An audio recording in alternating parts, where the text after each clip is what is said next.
नमस्कार, मैं हूं आपके साथ जया मिश्रा। आप मुझे न्यूज़ 18 के डिजिटल प्लेटफॉर्म पर देख रहे हैं।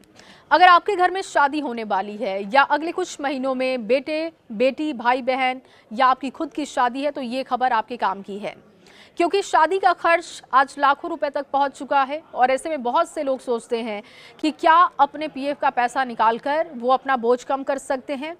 अगर निकाल सकते हैं तो कितना निकाल सकते हैं, कितनी बार निकाल सकते हैं और किन लोगों की शादी के लिए पीएफ का पैसा निकाला जा सकता है। क्या नौकरी सिर्फ 1 साल पुरानी है तो पैसा मिलेगा और ऑनलाइन आवेदन कैसे होगा? इन सारे सवालों का जवाब एक एक करके आपके सामने मैं रखूंगी। सबसे पहले एक छोटी सी बात आप समझिए कि पीएफ यानी कि प्रोविडेंट फंड, ये आपकी सैलरी से हर महीने कटने वाला पैसा होता है।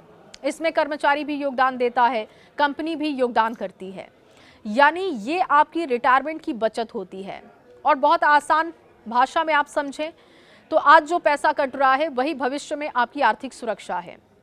लेकिन ईपीएफओ कुछ खास परिस्थितियों में इस पैसे को निकालने की परमिशन भी देता है, लेकिन इसका कुछ हिस्सा आप निकाल सकते हैं, कुछ हिस्सा पहले निकालने की अनुमति देता है, जैसे कि घर खरीदना आपको हो, इलाज कराना हो, पढ़ाई हो, घर बनवाना हो और शादी के खर्चे हो। अब बात करते हैं सबसे बड़े बदलाव की। पहले पीएफ से शादी के लिए पैसा निकालने को लेकर कई सीमाएं थी, लेकिन अब ईपीएफओ ने बड़ा बदलाव कर दिया। अब सदस्य 1 या 2 बार नहीं बल्कि पूरे 5 बार पीएफ का एडवांस पैसा निकाल सकते हैं। यानी अगर जीवन में अलग अलग अवसर आए तो 5 बार ऐसा हो सकता है कि जब आप पीएफ का पैसा निकाल सकते हैं। ये सुविधा आपके लिए है।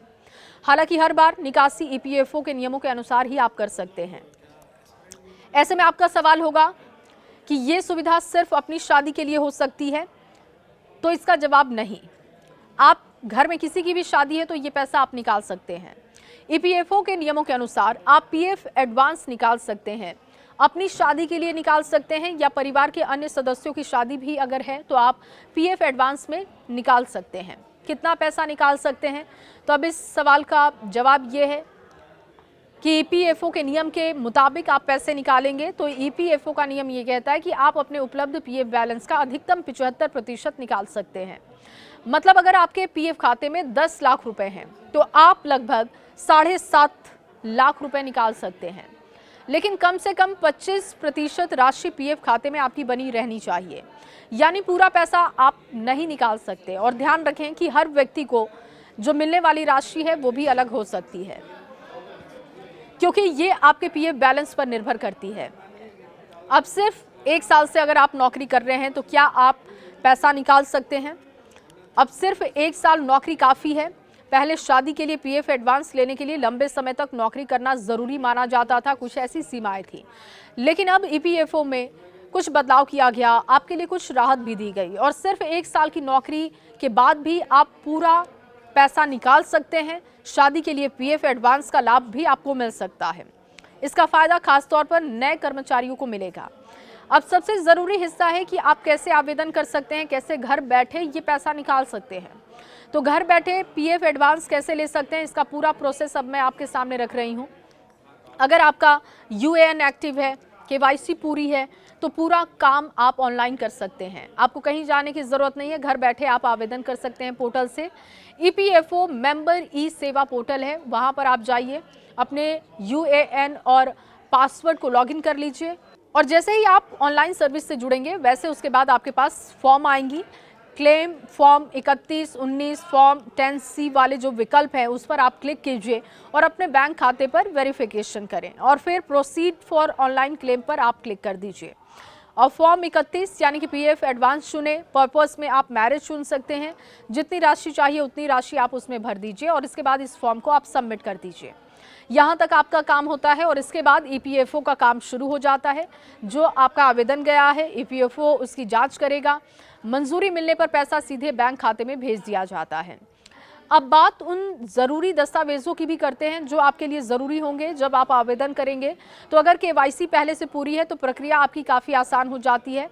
आपको इसके बाद क्या चाहिए? एक्टिव यूएएन, आधार से लिंक, मोबाइल नंबर से लिंक हो, ये खाता आपको चाहिए। इसके बाद आधार, पैन, बैंक केवाईसी हो, बैंक अकाउंट डिटेल्स भी आपके पास होनी चाहिए और जो वेडिंग इनविटेशन कार्ड है वो भी आप सबूत के तौर पर, दस्तावेज के तौर पर आप इस क्लेम फॉर्म में लगा सकते हैं और इसको प्रोसेस कर सकते हैं।